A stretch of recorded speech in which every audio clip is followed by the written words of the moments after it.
Bhagavat Gita chapter 2 verse 3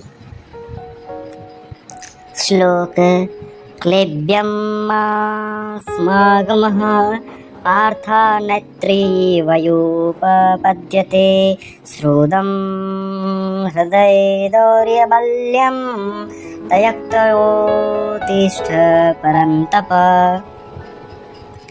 अनुवाद। दोस्तों, श्री कृष्ण अर्जुन से कहते हैं कि हे पार्थ, इस अपुरुषत्व के आगे झुकना तुम्हें शोभा नहीं देता। हे शत्रुओं को पराजित करने वाले हृदय की ऐसी शुद्र दुर्बलता को त्याग दो और उठो। टीका।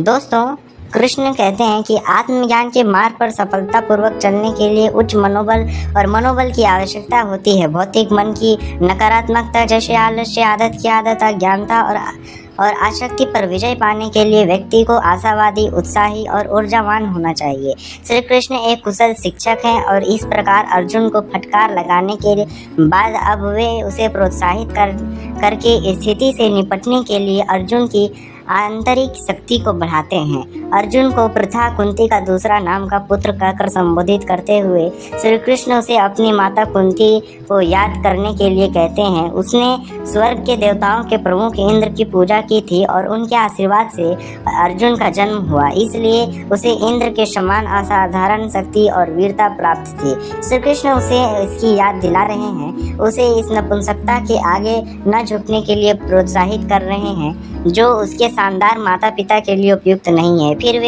फिर से वे अर्जुन को परंतप या शत्रुओं को जीतने वाला कहकर संबोधित करते हैं, जो उसे अपने भीतर पैदा हुए शत्रुओं को हराने का संकेत देता है, अर्थात एक क्षत्रिय और योद्धा वर्ग के राजकुमार के रूप में अपने कर्तव्यपूर्ण कार्य को त्यागने की इच्छा। श्री कृष्ण आगे बताते हैं कि जिस तरह से वह महसूस कर रहा है वह न तो नैतिक धर्म कर्तव्य है और न ही सच्ची करुणा, बल्कि यह विलाप और भ्रम है। इसकी जड़ें मन की कमजोरी में है। यदि उसका व्यवहार वास्तव में ज्ञान और दया पर आधारित होता तो उसे न तो भ्रम होता और न ही दुख।